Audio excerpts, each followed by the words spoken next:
How can I incorporate more protein into my diet?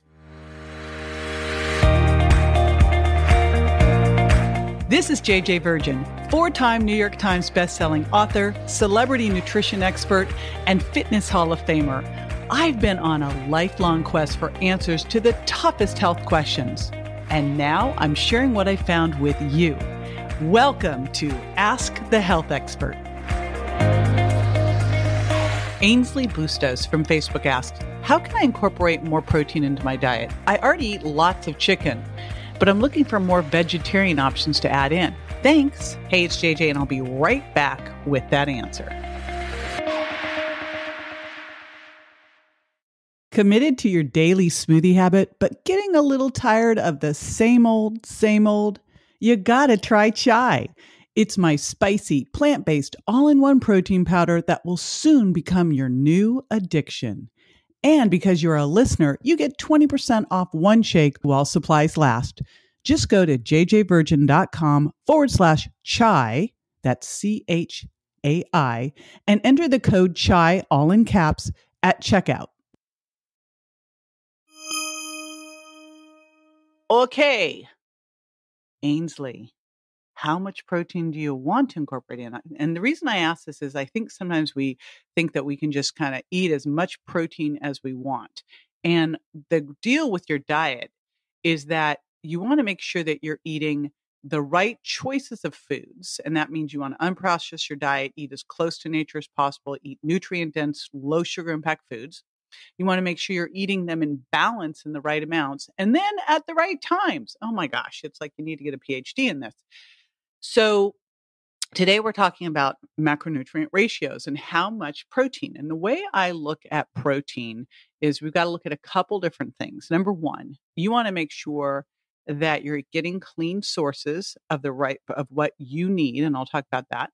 And then you also want to make sure that you're actually digesting it and assimilating that. Super important. If you're over the age of, say, 35, you're under any amount of stress, which right now I don't know who isn't, you have lower stomach acid and it can be harder for you to break down protein. So big shout out. I would highly recommend doing some digestive enzymes. I know that's something that I use every single day to help break down those proteins, especially if you've got any kind of food intolerances, because it can help you not react to foods if they happen to sneak in.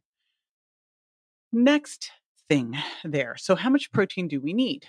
So man, this is like hotly debated in the nutrition field. You'll hear people say you need 1 gram per pound of body weight. You'll hear people say you need 50 grams a day. Like, what is it? Here's where I fall. In the perfect world, I would have you test your body fat and then look at your body's made up 2 things, fat and everything else. And I would dose your protein needs based on the everything else, your lean mass, right? And I would have you do somewhere around probably 0.75 grams to 1 gram of protein per pound of lean body mass.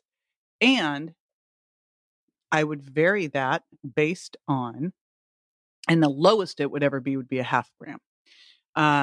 But for most people, probably 0.75 grams and then a full gram if you are healing. Like you had surgery, you're under a lot of physical or emotional stress where you're very catabolic. You've had surgery and you're healing. Then it's super important.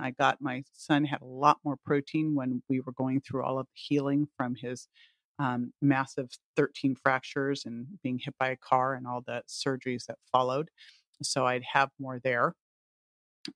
So that's where I look at is, are you in a state where you're more catabolic, where you're burning up more, where you need more protein? Your protein demands are higher, then I err on the higher side. And otherwise, I do about 0.75 there. So that's where I fall. And ideally, you have a body fat scale, like a Tanita body fat scale, where you can weigh yourself every day, which you should be doing, and really watching how your body fat mass looks, because that will really tell you how hydrated you are, if you're staying fairly stable, etc. This is JJ with Ask the Health Expert. I do this 5 times a week, so make sure you never miss a show by going to subscribetoJJ.com.